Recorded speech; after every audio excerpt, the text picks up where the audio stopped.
What did we just watch? It was disappointing, honestly. Frustrating, really. Yeah. Roman Dolidze versus Nassourdine Imavov was the main event. That was a weird fight. Yeah, it was. That's not the Roman Dolidze I know. No. And you were saying it the whole time. You think might have been compromised. Round one, I was like, I don't know. He started stepping weird on that back leg, and his ankle was shaky, and he didn't seem like he was putting much weight on it. And it just, I don't know. I won't be surprised if we find out, which we may never find out, because some guys just don't even like to expose an injury because they see it as weakness, especially maybe a guy from fucking Georgia, you know? Yeah. But I think he was compromised. There's no other explanation that makes sense to me for why he would perform that shitty compared to his whole career. That wasn't him in there, so I think he was hurt, man. I think he was definitely compromised. He was stepping weird. Like, he had some weird, like, stumbles. And it was a lot of them. And I couldn't, they weren't, like, so obvious that it was like, oh, it's his right leg. Right. But it was, like, something. Mm-hmm. Well, yeah. Well, once I found it out and I started pointing it out, it's like, then you really started to realize like something's going on there. And not only the stumbles, but just the strike selection and the game plan from Roman. Like, he knocks the shit out of people. Mm-hmm. And he didn't throw one heater, I don't think. He didn't throw one devastating. I mean overhands, but not like sloppy looping slow ones. Yeah. Yeah. Just kept spamming, the beat. And he wanted to just clinch the whole time. And then he started at the end, like just rolling for leg locks and stuff that wasn't even close. Like, it was so weird.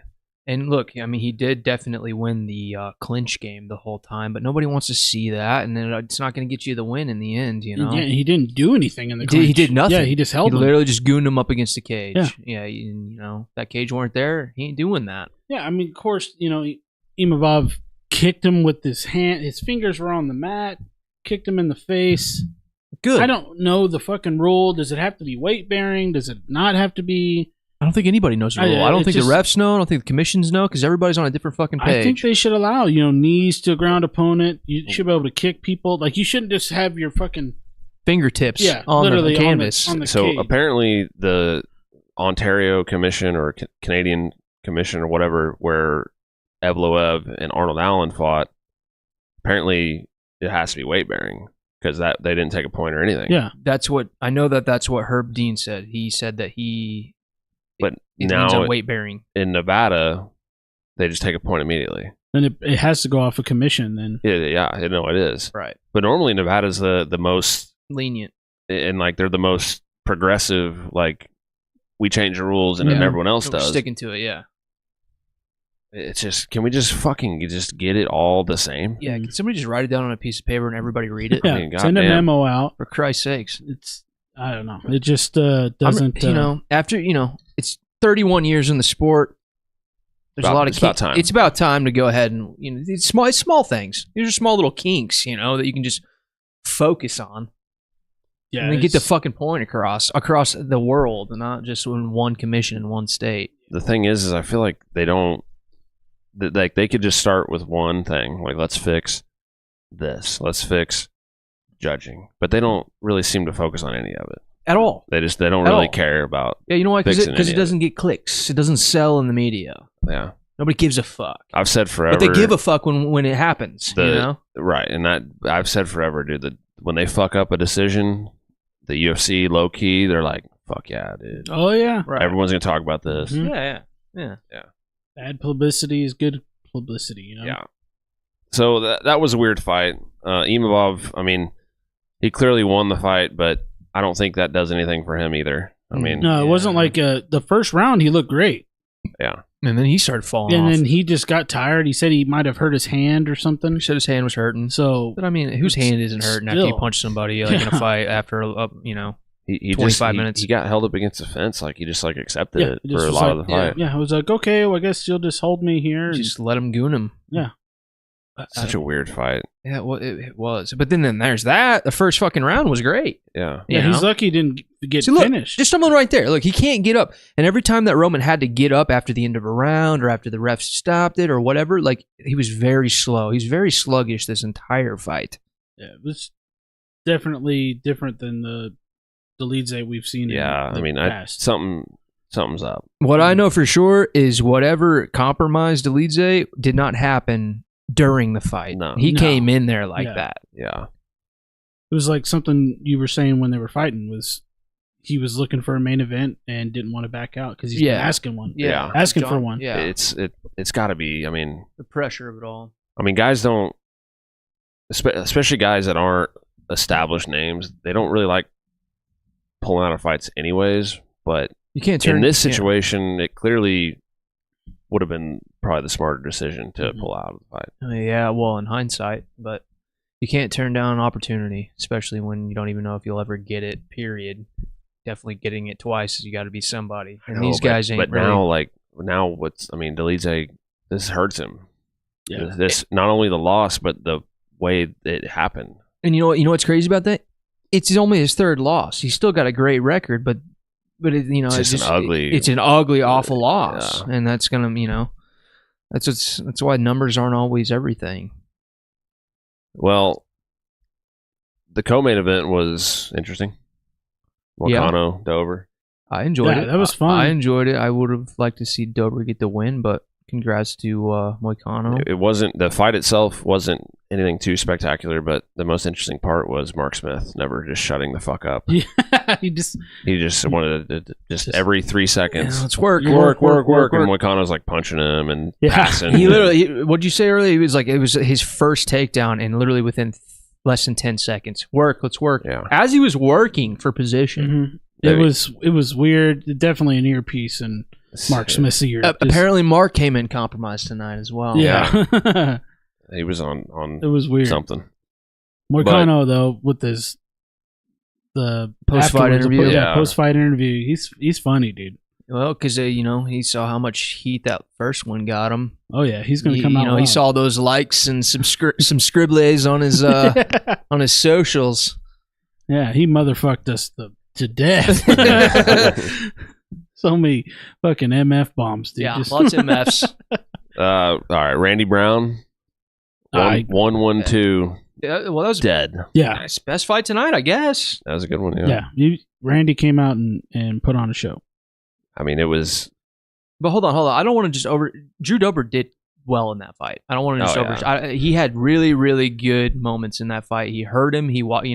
Oh yeah. On the feet. If it was a striking match, he was wrecking him. Yeah, it's not close. Yeah. No, Moicano did not want to be up top. He did the one switch the hips. Toss, and nice then he toss. Tried it again. And his timing was off. He was way off. That, and also Moicano's he's been doing jiu-jitsu a long time. Yeah. So it was at the end of the fight. Dober was getting tired. They were both getting tired a little bit. Yeah. He just didn't have the juice. Dober definitely touched him earlier. I don't think Dober lost stock in that loss. No. But Dober's we just know where he's at. Yeah. I mean, he already said it. He's getting next cowboy. He'll never get the belt, but he's down to fight 5 times a year. Yeah. And that's fine. I love guys like that. Cowboy's one of my favorite of all time. I don't care if they have the belt. The belt's not everything to me. Randy Brown, just not really a ton to say here. Just 1-1-2, bang. Yep. I mean, he came out and just showed he was on point, crisp, and dropped his ass. Yeah. And it was like Seth said it when he was fighting. It was almost a glancing blow. It was it was weird because first of all the double jab missed. Those just set up that right, but he glanced him just in a weird way. It wasn't right even off the cheekbone. Just glanced him in. Almost just looked like it would but it's something that would have cut him open, not actually fucking knock him out. But Randy. I mean, Randy Brown, another guy that he's had the opportunities a little bit higher in the rankings, and he just hasn't got there. So he may get a somewhat big name next. He said he wanted to be on 300. Well, somebody answer me this: when are we going to get an actual Jamaican fighter? Because we've had 5 or 6 Jamaican fighters that are all either From New York. American or I mean, like, you know what I'm saying? Like they're all repping Jamaican flags, but they're not born, didn't live there. The only one who actually lived there was Leon, and he's not repping the Jamaican flag really. Did he live there? He was born there. Okay. He was born there. His parents are from there. Yeah, I don't. It's so the countries are pretty random in this sport. Like they're not all like rich countries. I know, but it's like if it's going to be a poor country, there's going to be like they pick and 25 choose. of them. Yeah, they pick and choose like what they want to rep. I want to see an actual true fucking real Jamaican in there for once. Yeah. Because even what's his dick who broke Weidman's leg, Uriah Hall. He's Jamaican, but he's from America. He's born and raised in America. Yeah. New York. Aljo, New York. Yeah. Where are all the real Jamaican fighters at? Let's get these motherfuckers in there. Get Usain in there. There's a lot of countries that aren't really represented in the UFC, especially like South American countries. Yeah, but I mean, there's got to be some guy in Jamaica somewhere who's actually Jamaican who can fucking be what's the regional scene there can't be like any good. Well, it's a tiny country. And then you can't, it's probably, they can't afford to go fly to fight elsewhere. So it's like, you know, I mean, they could swim to Dominican or something. Yeah, swim there. Swim to Haiti. Yeah. You know, the scene's popping there. Yeah. Yeah. Big a lot of gyms in Haiti. Big regional scene in Haiti, I heard. All right. Natalia Silva, I love her. She kind of passed the girl that wants to grapple her a lot test. Mm-hmm. And, you know, it wasn't perfect, but she touched her a lot. Her striking was... Dropped her a couple times. Her striking was great. She needs to work on her clinch. She shouldn't have been gooned that long in the clinch. But other than that... I mean, I would say she did well in the clinch because she didn't get taken down once. Well, yeah, but there was no actual real threat of a takedown, and also in the clinch, that chick wasn't throwing anything. She was just gooning there and holding her, just like Roman was. Yeah. So there was no like threat. I mean, there. I would argue that it's harder to get out of the clinch when someone's not throwing anything or shooting a takedown. Yeah, no, you're right about that. But also, you can turn your fucking body and not just be like getting pushed up against the cage. You can circle more. You can make angles. I mean, she did more work to get out of the clinch than Nassourdine Imavov did, in my opinion. Yeah, I agree. Definitely. She's fast as shit. I'm just giving some, little criticism on it. I think she did great. I think it was a great fight. She looked great and she definitively won the fight. But I think that's what if I were her coach, I'd be like, hey, let's let's work on this. Let's get her hand fighting a little better. From here on out, if people want to stand with her, it's going to be an issue for them. Dude, she's so fast. Yeah, she's crazy so fast. And those thighs, though. Yeah, those thighs. She's a little cute thing. She made me a little dizzy a couple of times. Chad, you like the white shorts? Mm-hmm. Big fan of the white shorts. Love top. the white shorts. I like that. She's cutie patootie. Who can destroy us? Yeah, who beat my ass. We're not going to go through every single one of these, but this Kizriev versus Muradov. First round, eye poke. 3 seconds in. No contest. Literally, shittiest fight this year. It literally I mean, but his finger it's the worst fight of 24. To the back of his skull. Yeah. It went in his eyeball. Yeah. Let's go ahead and get Trevor Whitman involved. And we should get also those onyx gloves. We should also mention there was like a million eye pokes tonight. The first fight of the night had a thumb in the eye. Yep. Randy Brown put both fingers. Middle two fingers in both eyes. Bro, it was it was egregious John Jones. Yeah. Yeah, it was bad. Into his face. Yeah. Charles Radke, big knockout. Oh, yeah, he knocked the shit. First round, left hook, bang. I believe he was kind of an underdog in that one, too. Molly McCann, armbar. Good for Molly. She gets armbarred. She does armbar. She dislocated. They beat his fucking... If not broken. Yeah, that shit, you saw it pop. Yeah, it popped out, and she was in pain. That girl was... that face that she had on there looked like broken bone face. And I know broken bone face. I've broken many a bones, and that girl was hurting. Yeah, that was ouchy. I mean... Good on Meatball. That was a good showing. Yeah. That was a good showing. I wish she would have lost. I know.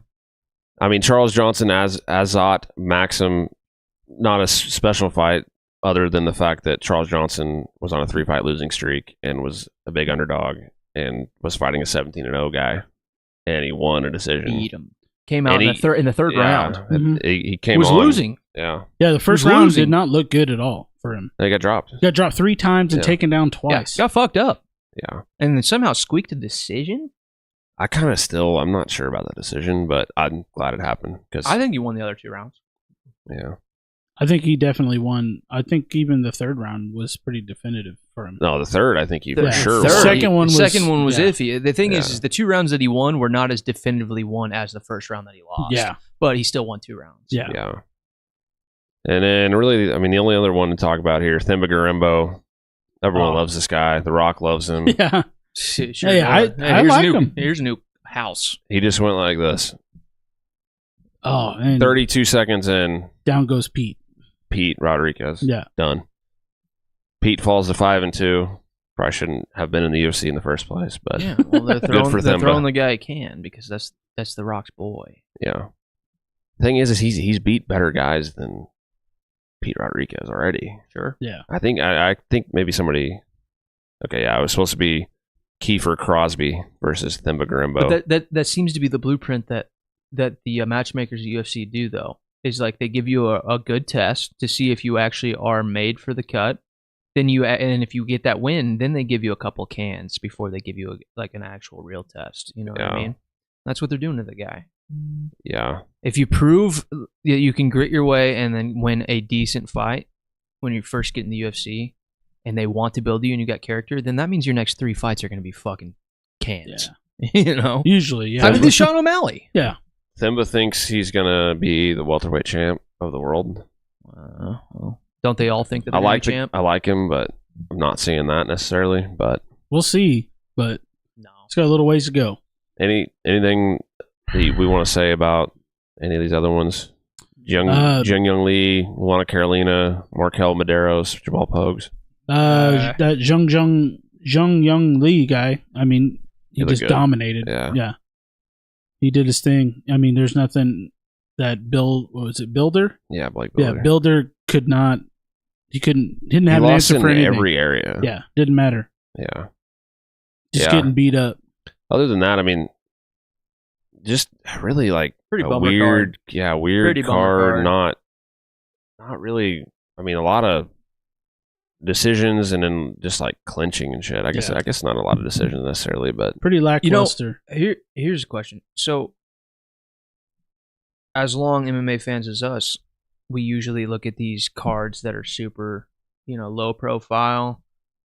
On paper, should be shit cards, but there's a ton of awesome subs and a lot of hungry guys in there trying to make a name out of themselves, getting tons of knockouts. Do you think that as the sport is progressing, where everybody's getting so good, that we're going to see less of that, and that the actual shitty cards are going to end up being shitty cards? Because that's the way it seems. Yeah, that's the way it seems, and that kind of bums me out. I mean, I think we're definitely going to see less finishes as time goes on. We're 100% going to see less subs in general. Yeah, subs are. Yeah, people are just getting too. That's heartbreaking, though. Yeah, we love a good sub. Yeah, I mean the truth of the matter is that the women's MMA is 20 years behind men's, and so we're still seeing arm bars canceled in women's MMA, but in men's especially, nobody's gonna get subbed anymore. Yeah, man. Very rarely. Well, just and you know what? It seems like it's going sub by sub too, because we used to see guillotines all the time back in the day. Yeah. If you get guillotined today, you fucked up. I mean, not even did you fuck up. You suck. You suck. Yeah. You're not good. Yeah. Yeah, and then I mean, Dolidze, he can't. Something's fucked up with his leg, and he still survives 5 rounds. Yeah. Yeah. These guys are all. They're too good at this level. I mean, not even just this level, but if you train MMA nowadays, you're probably better than most the UFC fighters 20 years ago. 100%.